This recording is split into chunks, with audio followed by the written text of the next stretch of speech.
for the way things went down in South Florida with the coaching situation. I understand you were trying to do things out of the goodness of your heart, but just, how are you going to ultimately look back on that, and what do you want people to know about you? Honestly, I think everyone knows that I'm just a cheerful guy, a cheerful giver as well, and I'm a protector. I'm a father first before anything. And when I decided to coach, those players became my sons, and I want to make sure that I just protect them in the best way that I can. And I think that's what came about.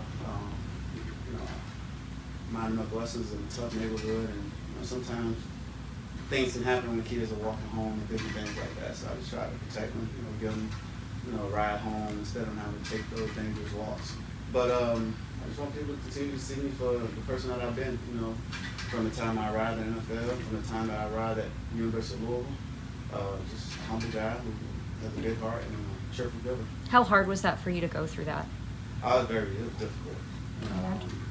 Because I have so many relationships with those young men down there in South Florida, at Miami Northwestern, the bonds that I've established with, Leon Strada, Calvin Russell, Nicholas Lanier, Nicholas St. Joseph.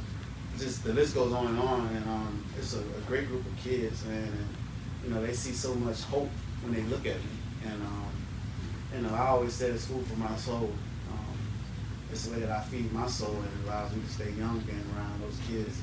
So I think now that I'm back in the league, it's actually going to be extra motivation for them as well, because they'll get to play a game on Friday night and probably get to drive across the state to come watch the Bucks play and see Coach on the sideline. So it's like, man, coaches just continue to just serve as motivation, and continue to influence us in every way possible.